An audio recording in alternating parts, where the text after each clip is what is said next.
One is we all know how the wastewater has to be handled in the city, and as the person part of a biome, and also the issue of microplastic or the nanoplastic getting into the wastewater, how that could be addressed. I don't know whether today we are addressing it, how that could be addressed. Probably the Dr. Vishwanath is the right person to throw some light on those aspects. Thank you. I'm not a doctor. Oh, well, that's okay. Mr. Vishwanath. The beard gets me half a PhD, but then the rest of the 4 years of hard work and mental stress that people have to undergo is not something that I should talk about. But enough and more has been covered about plastics in a very thorough and comprehensive fashion.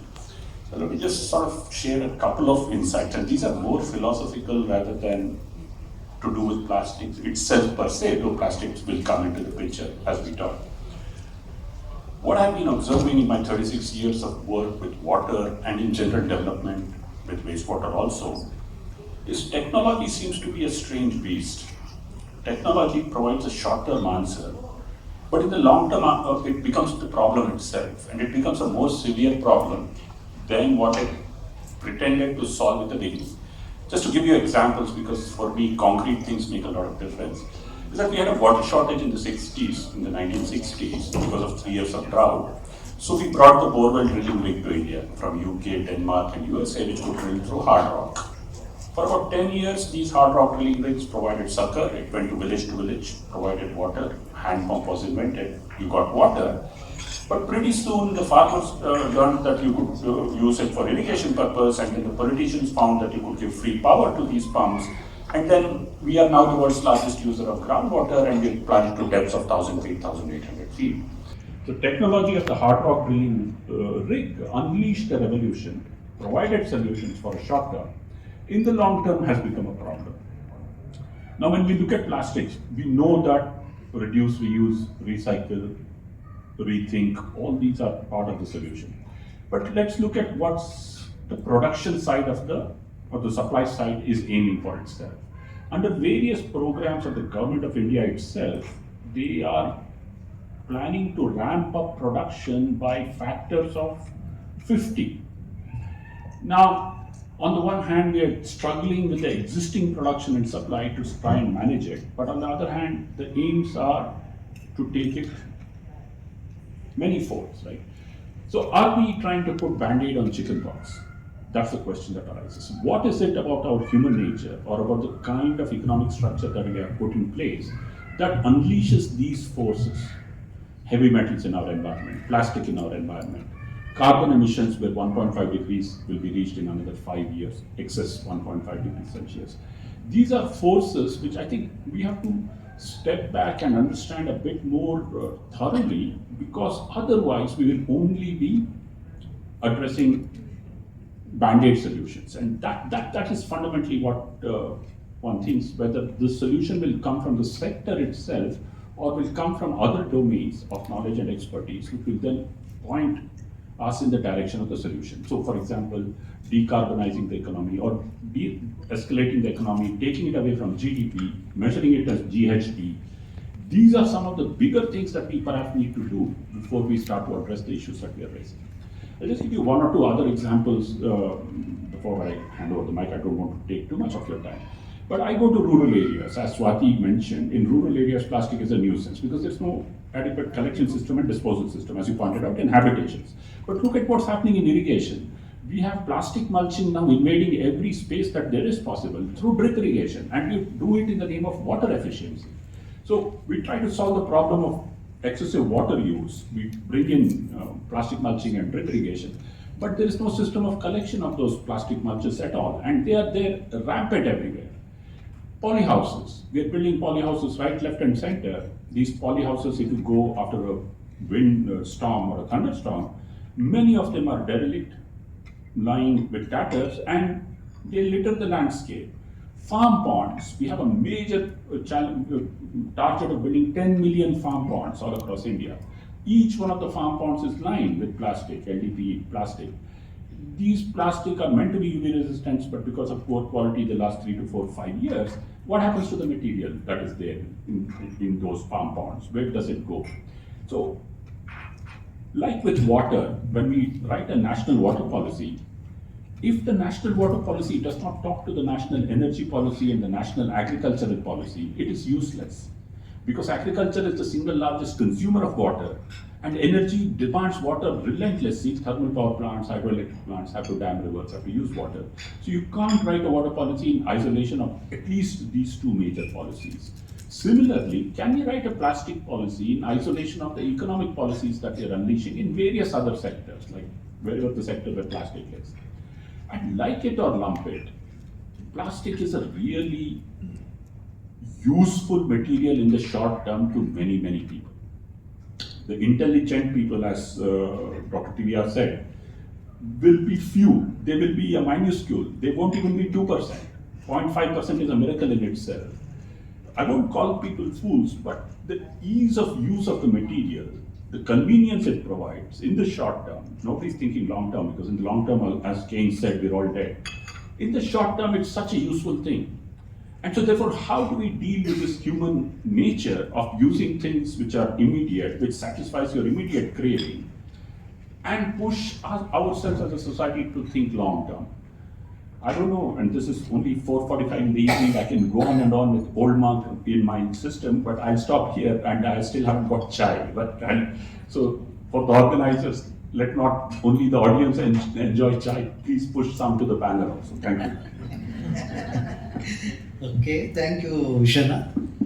No, Ashwath. Vishwanath highlighted that quantity of plastic is increasing, the demand is increasing, it's inevitable. And also, there are some economists, they say that use more and more plastic so the GDP of the country goes up. All these kind of pseudo experts and all those fellows are on the earth. We cannot stop them making such irresponsible statement. But as a youngster, young Indian, can you give a solution so that people continue to use the plastic, but it is nature friendly? Well, first of all, thanks for the opportunity. It is a great honor to share dais with my guru, TVR sir. I have been following him since many ages, many years. In fact, I should remember my dear mentor and friend, Dr. Harish Bhatt, who is fellow associate of Dr. TVR. Well, when it comes to finding a solution for plastic pollution or menaces, it all depends on our mindset. The Government of India has imposed ban on plastics, single-use plastic bags. Karnataka state government has also imposed ban on single-use plastics. But to be very honestly, on practical side, none of these bans are implemented properly.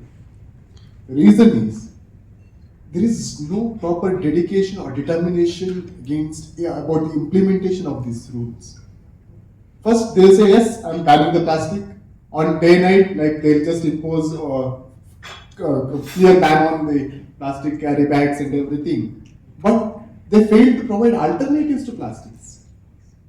See, the thing is, for example, if you go to a normal kirana shop, if you ask him to don't distribute your stuff by using carry bag, plastic carry bag, he'll ask very next, what else can you use? Can I use cloth bag? No. Can I use paper bag? It's very difficult for him to convince a layman. So what we need to do today, a strange thing, I don't know any government officials are here from Pollution Control Board.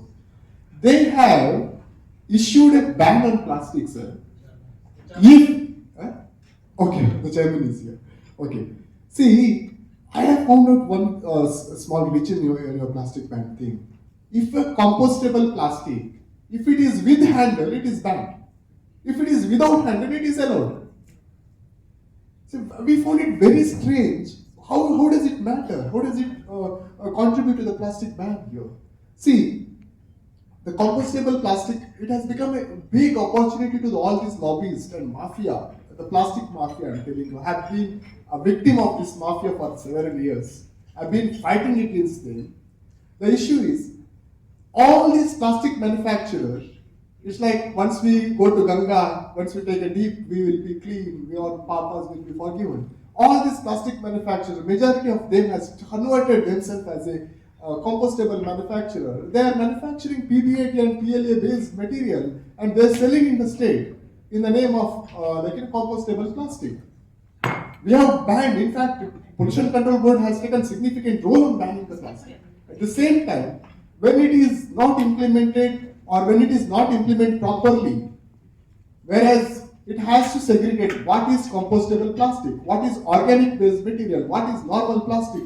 There is no proper definition available over there. I had a meeting with several SEOs over there. I tried to explain what we can do, but unfortunately, probably I'm still positive about analyzing the result in future. Second thing, when it comes to usage of plastics, recently Pollution Control Board has issued a statistics say that 16 kilogram per head. Every individual in Bangalore uses 16 kg of plastic in a year. And we all say that we should reduce, reuse, refuse. No, it is not happening. Government has to take a significant role on that. They have to they have to make sure that availability of alternatives to the people. For example, we are talking about sir has given a detailed presentation about the chalking the city because of drainage block and all. Plastic is a major contributor, sir. All these artificial flood-like situation arise just because of throwing plastics here and there. So government can change. In fact, when I met one senior politician, he said, "See, Ashwath, government can change the infrastructure. They can do all these things, but mindset. That is, we have to change the mindset of throwing plastics here and there. Then only we can find a solution out there. That is what I feel." And regarding the second question, what youngsters can do? Youngsters can contribute to reduce the usage of plastic by spreading awareness. That is only one solution. I have been doing this business for the last 5 years. The amount of response I am getting abroad, that India, it is like almost 20 times more than what the response I am getting here. Because they go green and say no to plastic is not only a slogan. In India, we all throw plastic everywhere, and on June 5th or October 2nd, we pick it up, we say save environment. We should change that mindset. We should implement, we should make it as a habit of our daily lifestyle. That's what we can say. Okay, thank you, Ashwath. Dr. Swati, you have been working in this area for quite a long time. As you have seen that plastic is getting into our system and it is being, after use, is getting into our environment, polluting the environment. As an energy specialist, can you think of a system where we can reduce this burden, environmental burden in the system?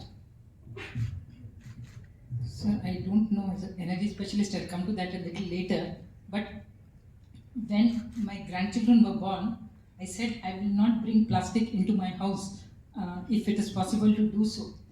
And the amount of challenges that I had right from day one in the hospital, I tried to put everything into steel vessels, removed all plastic. I took everything I could, but I came to the conclusion within 1 month of intense effort that it is not possible to get plastic out of your life, however much you try to do it. No, otherwise my doctor will throw me out of, not let me come in the house. But that is what it was, right from that nappies which children use and to the chips packet. I cannot tell my grandchild don't eat chips because it's packed in a plastic. So I've had so much struggle in getting plastic out of my house, out of my grandchildren's lives. I have given up. But I think again, as you have said, awareness is the key. I do remember in schools how children today are not bursting crackers. It is the school teachers who have told every year after year that, they say green crackers, but green crackers also give out smoke. I think we must have a campaign to talk to teachers in schools, etc., about, why we should not use plastics, the same approach and strategy that they did for crackers.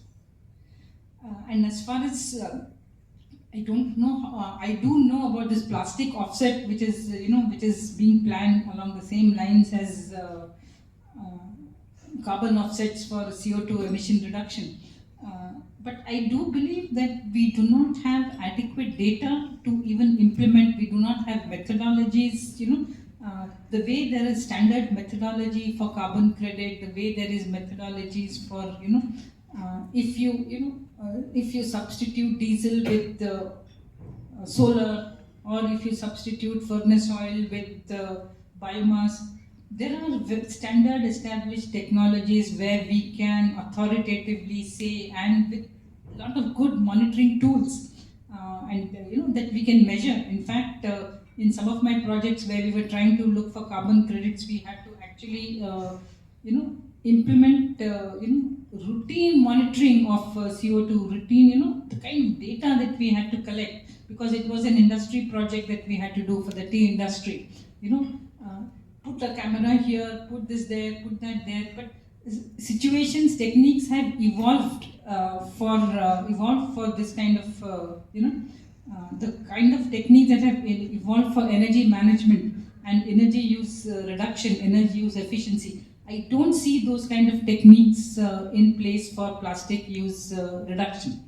I think even in water, I think water use efficiency, etc. There are a lot of techniques, there are a lot of methodologies, there are a lot of monitoring equipment available.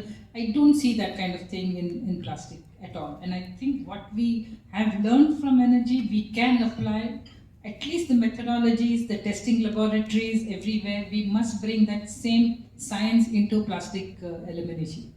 I think I just stopped. See, when we talk about the waste management or solution to the waste problem in the city, there are a group of people comes up with the solution, waste to energy. What's your take on that? Considering the Indian waste is organic, 70% is organic, and the remaining 30% has the other inert and other materials. See, once the waste is segregated, you will find that it is very wet. Typically, moisture content in market waste, etc., is more than 70%, 80%. The amount of energy that you require even in drying that waste to be able to compress it and make it into briquettes or fuel, I don't think there is. How much, if you look at the energy balance and how much of energy is used to dry the waste, and then how much of energy is used to compress it into size reduce it, compress it, I think we would have just made small insignificant dents. Out of say 1,000 kilocalories, maybe just 200 would be what we would have additionally got. The rest we would have invested back into drying and pelleting, powdering, packing, and all those other things which are automated today. So I think it would be best if wet waste is used as wet waste and for composting, for biogas preparation, and not so much into solid fuel. But again, transportation of wet waste is a problem because you are transporting 70-80% water. And the fermentation starts from, I think, day one. So that itself is a problem. I think with decentralized solutions at vegetable market waste, if there are composters, etc., then it makes a lot of sense. I don't think taking the waste to energy route through drying is going to make sense. Yeah, in fact, the solution for Bangalore is the decentralized waste, this was segregation at source. In fact, in one of the earlier discussion, I had proposed the mayor of the city. Shall we incentivize people who do the segregation? I said, let us pay them. Then I jovially told the mayor, you don't have to do the road cleaning because all the waste people will collect it and give it to you because they require money. But he agreed with the thing, but that was not implemented. But certainly this, some of the pseudo experts are the experts coming up with the energy plants. I think that is where we have to get in and say no to them. So probably that's where you also, your 30 years experience also tells that. Now coming back to the wastewater, which Vishwanath I had touched upon, the nano, the plastic and microplastic. That's one of the things which is increasing in the thing, heavy metal and this one. Is there any way that can be addressed? No, we cannot ask people not to use cosmetics. We cannot ask them to this one. Okay, they continue to do it, but can we give some solution which are economical? Dr. TVR, I think these are for now first world problems. Yeah. Mr. Don. So I think the challenge for us at our particular point in the economic curve, if you call it, in the economists call it the Kuznets curve, and there's a Kuznets environmental curve also. How much of a suboptimal decision should we accept, given what we can afford? And what should we invest in which can then be scaled up, made better as things go along? Where do we pitch our treatment systems, for example? These are questions to ask ourselves. We are right now at a stage where we are not even collecting 75% of the sewage generated. So our first call should be in improving the network, getting the sewage network, getting it collected, pushing it into the sewage treatment plant, and at least getting secondary treatment, right? So once we do that secondary treatment, then we can think of tertiary treatment as appropriate for use, fit for purpose treatment for use. This industry which drives the cosmetics and the microplastics, this is an uncontrollable beast. It's the genie's out of the bottle. This is the aspiration of billions of our people. And the thing is that everything that is aspirational is harmful to the environment. We are not capturing the true cost of water. We are subsidized for water. We will now be subsidized for energy also, but we are subsidized for water. Every household in Bangalore which consumes 20,000 liters of water a month gets a subsidy of 1,650 rupees a month already. 1,650 rupees a month. And then that means that we then release the untreated wastewater into the environment. We are not responsible for the foam and the fire that is happening, because when do we as citizens ask ourselves that we will pay for it? Mr. Satraskan is here, so.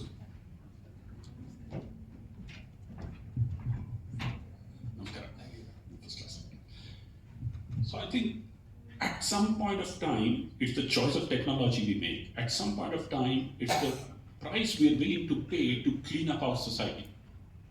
Are we willing to pay the true cost of plastic? Are we willing to pay the true cost of energy? Are we willing to pay the true cost of water? Which means we return water back to nature at the same quality that which we appropriated it. We have the technologies, but the price is not there, and there's no willingness to charge also. So politically, democracy does not allow you to charge too. So this is an irreconcilable problem. And I'm an existential pessimist, unfortunately, after working so long. So that's where I leave it. Okay. So, Ashwat, you know, one of the things we have to come out with the alternatives to the plastic. People continue to use. That's what I said earlier. What about bioplastic? The economical part of it and the scale of production and those challenges. Well, when it comes to bioplastic or compostable plastics, I would say highly manipulated word in India today is bioplastic and compostable plastic. What these guys are, I mean, majority of the industries, first of all, say as a businessman, I always think about the profit of the company and acceptability and sales of a company. To increase the sale, what I have to do, I have to reduce the price. To reduce the price, if I provide you 100% starch-based material, I can't sell less than 600-700 rupees. And to the people who are not ready to, it's a price-sensitive market, and they are not ready to spend 500-600 rupees per kilo. So what these companies done to reduce the cost, they started adding PBAT, calcium carbonate, and all these fillers, and which is going to ending up like, as a microplastics, which will be filled with the landfill and water bodies. So today the major thing we need to continuously do the innovations regarding introducing a perfect substitute to plastics. Whereas I'd like to tell you about my project a little bit, which is water soluble. We have developed a material. Unfortunately, we could not successfully implement it in the mass scale because of various reasons. See, we have developed a material which dissolves in a water. And that water has been, you can use it as a fertilizer to the plant. It is been tested by CFTRI, and CPET also has proven that it can be used. See, how to implement, how to educate the public. See, first of all, they need to understand the differences, especially BBMP and also pollution control boards. Need to understand the differences between the bioplastics. In that, bioplastic is a compostable plastic, oxo-degradable plastics, and organic-based starch-based materials. So we need to educate the officials about that first, and we need to have I have requested pollution control board several times to conduct a detailed study on these compostable plastic ones. Majority of the material which is sold in the market in the name of compostable, I'll challenge the authorities. 90% of the companies are manipulating in the word compostable, and they're selling plastics in the name of I am not plastic. Are 100% compostable, so-called 100% compostable.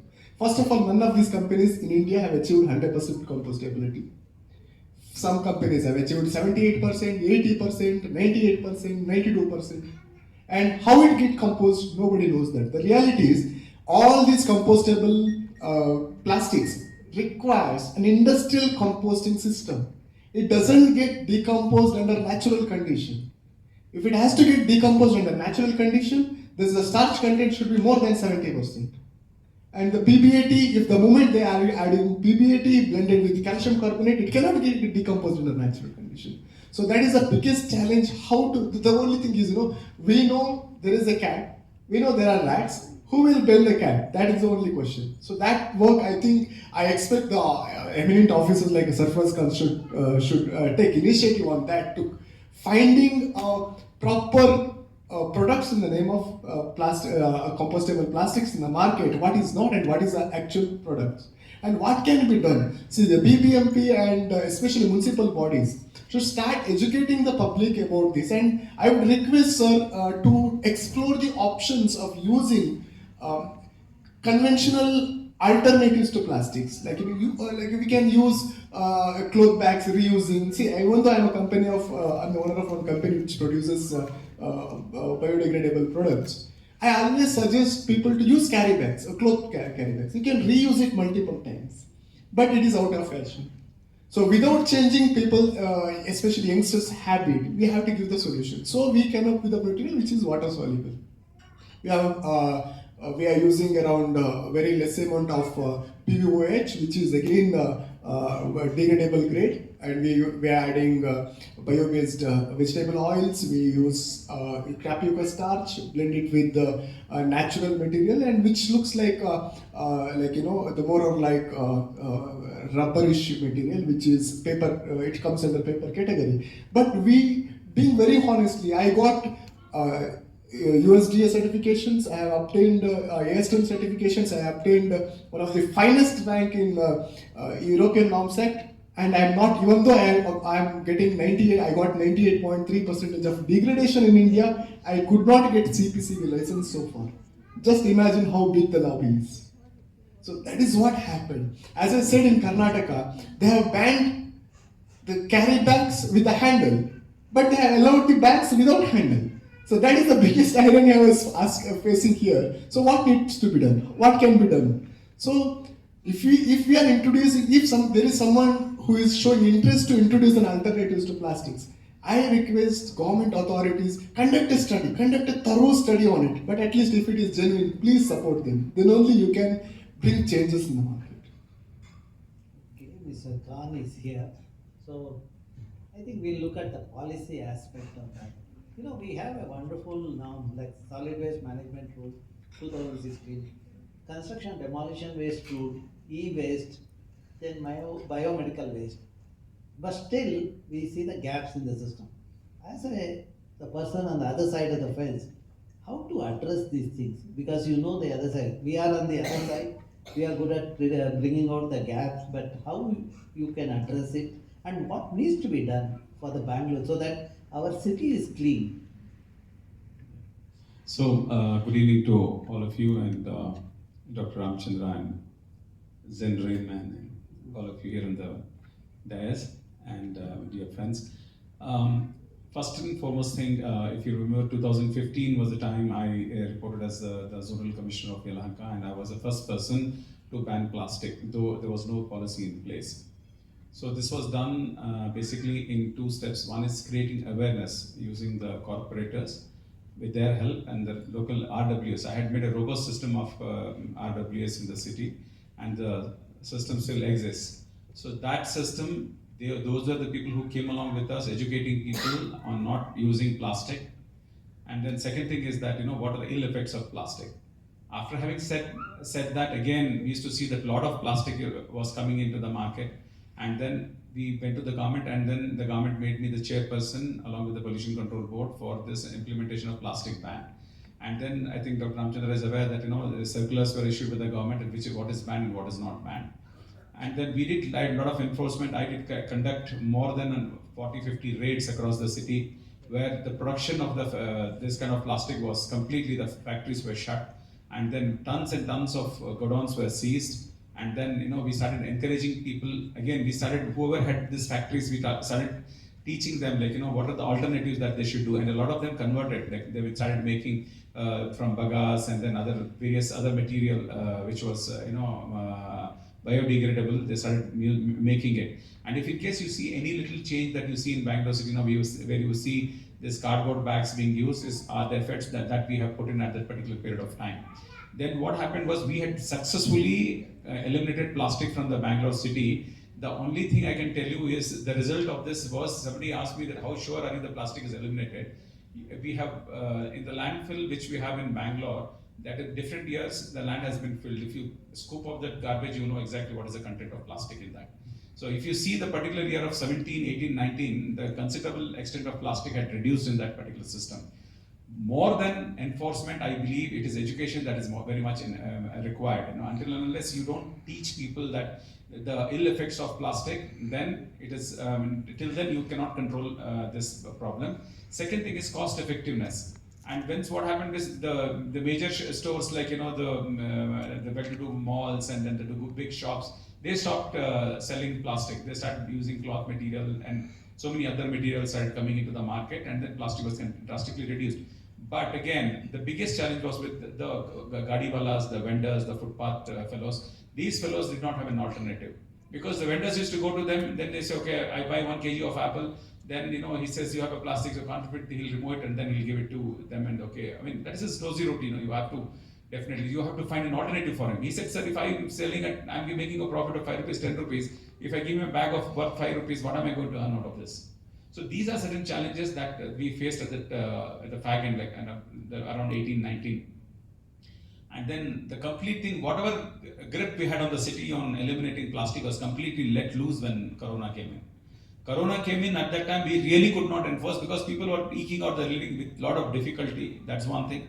Second thing is that, a lot of materials were being carried in plastic, because at that particular period of time, a lot of disinfectants and things like that had to be taken up in plastic. Your PPE kits had to be taken up, had to be removed. And all these things, ultimately what happened was it became a big chaos. Last 2 years, again, the city is back to square one. So until and unless, I always believe that enforcement is one part. I always believe that enforcement, fining, raiding is only 20% of it. 80% is creating awareness and then providing alternative, cheap alternative at that. And like, we are talking about the biodegradable plastic. Yes, a lot of people came to us saying that, okay, we tried it out. We said, this plastic cannot be used because the fillers they use, they don't get digested. We have tried it out. We have shown that it is not possible. And KSPCP refused to give permission. We refused to give permission. The CPCB had given them permission. They came from Punjab, they came from Delhi, saying that I'm not Gujarat. They say that I'm not plastic, I'm green plastic and things like that. But that was first thing I said is, first of all, this has got fillers. Second thing is, how do you distinguish between the counterfeit one and the real plastic? It is very difficult. Common man cannot. If somebody mixes it and sends it with this, it becomes very difficult for them to identify. Or I said, if in case you do, your plastic or whatever degradable plastic should have a unique quality, which should not be seen in any of the plastics. If such kind of enforcement that you can do, you come back to me. We'll definitely look at your this one and solving plastic problems. Again, some people came with tapioca based starch based plastic. Even that cannot contain heat. The heat it started melt. So people will not like it. So these kind of challenges the administration faced. Now that we again are back, now this problem is looking at us straight in the eye, and I had taken up the cleaning of care 100 Valley project. If you see everywhere, you see a lot of plastic coming into the system.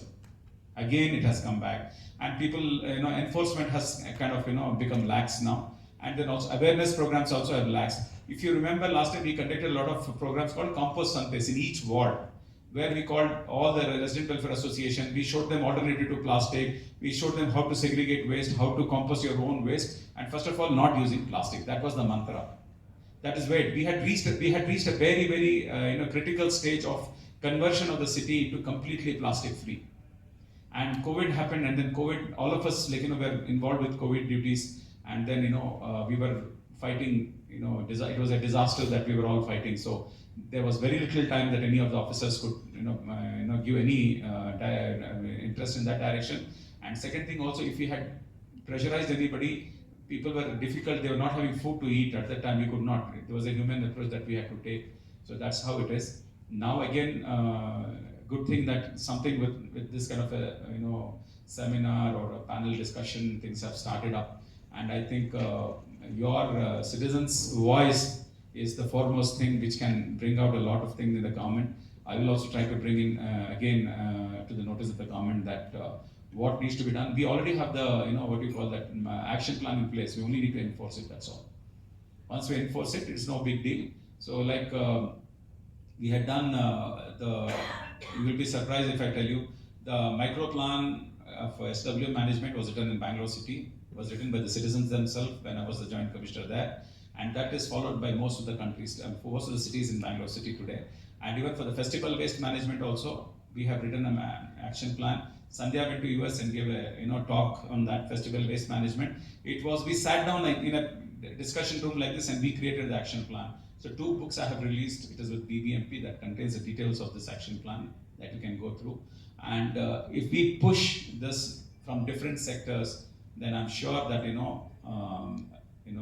we will be able to eliminate plastic. It just requires 6 months of dedicated efforts and continuously 3-pronged attack. One is stopping all the factories, then again raiding godowns, fining shops, and then creating massive amount of awareness, and a lot of IISC material has to be pumped in, and conducting Santes for creating ward-wise awareness. I'm sure we can definitely eliminate plastic from our lives.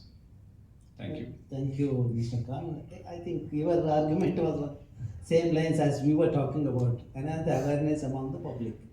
One of the things we have been talking about is incentivize the people who do the segregation. Can we have some mechanism to incentivize so that we can avoid the mixing of the organic and inorganic fraction? That's the first part. Second thing is, anyway, now we are in free Karnataka.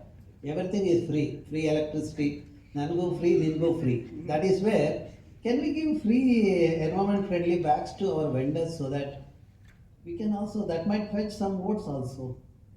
No, I mean, I don't care about the votes, but no, BBMP elections are coming. I'm a bureaucrat, so I don't. Votes don't matter to me.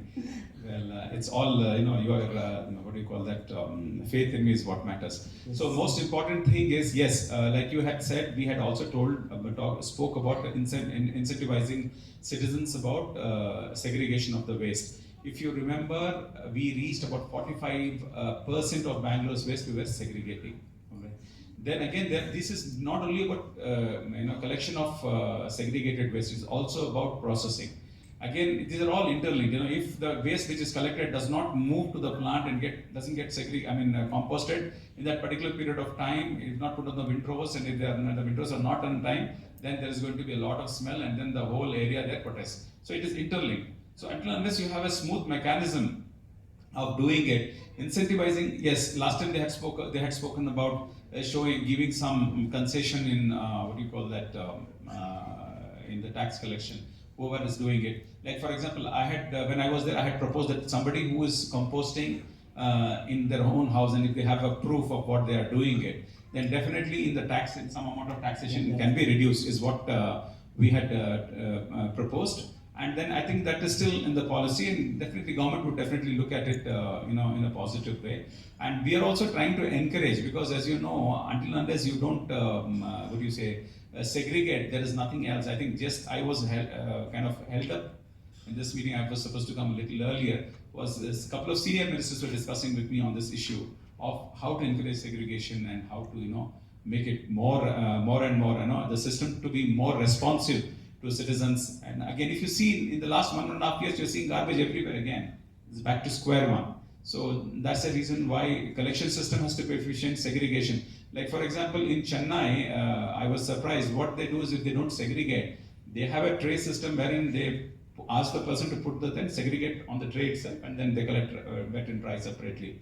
So if you do something like this, I had succeeded coming up to 55% of segregation level at one particular period of time. When the media people asked me, they said, are you not being over ambitious? I said, you'll see what I'm going to do. I did it, but unfortunately what happened was, again, when you start mixing the waste once you collect, then people start getting discouraged. So if you tell the people that, and we were also finding them. I brought in marshals at that particular period of time. The BBMP marshals came in at that period of time. And then what happened? But the council didn't want the BBMP marshals. They did not, fine beda. We don't want. And then we made the macro plan. Each macro plan. If you see my command control center, which is ready, has to be brought into force. In that particular, we have to implement that. In that, every citizen would know exactly that how much of waste he has collected. I have worked up to that detail. Whether they have given segregated waste, if Dr. Ramachandra has given segregated waste or not, and whether if I have given segregated waste, to that extent, even the Paura Karmikas also we have mapped. So we only need to implement it. We have put everything in place. I have put in about 5 to 6 years of hard work in SWM and created this. Only thing is we need to push it now. So I'm hopeful that the present government has been very, very responsive in last 4-5 days. They've been intensely having discussion on these issues to bring in more and more cleanliness into the cities, and have accountable waste management where it is win-win for everybody. Yeah, in fact, I have one more question before you. The dengue instances are increasing in the city because of the mismanagement of the waste, both solid and liquid. Can we have something so that awareness program through the electronic media as well as the print media, and also the WhatsApp groups, etc., so that communicate to the people? Probably that might help.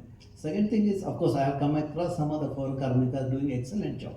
For example, a lady in Yeshwanthpur, she refuses to collect the waste if it is mixed. So the people are forced to do it.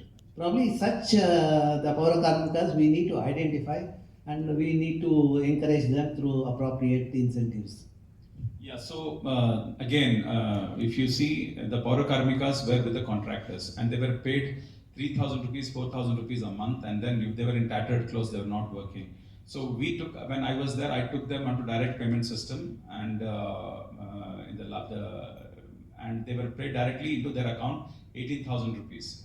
And then their whole life changed completely.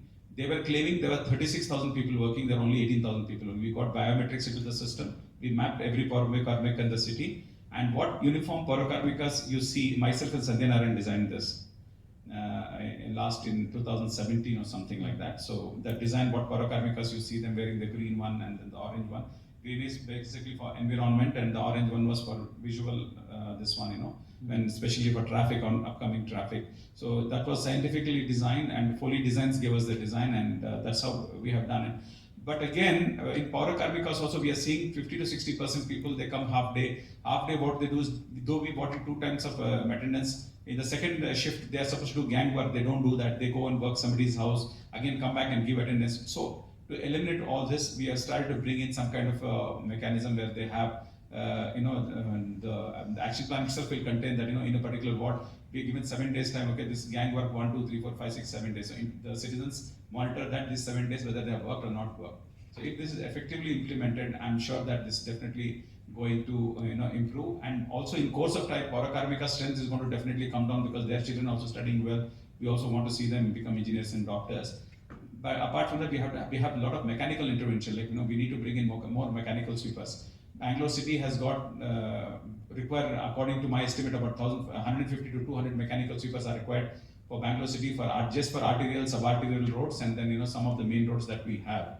And because a lot of accidents are happening, Paurakarmikas getting killed on the roads. Is you know that you just can't see in the night because Bangalore city doesn't sleep. It's 24 hours traffic. If you can't even walk, and then if you walk, then there are vehicles parked the whole night, and then you can't clean it. So these kind of challenges are always there. So we need to have an integrated approach. I think with this, I think we definitely could see a change. Okay, thank you very much. I think we have come to the end of the session.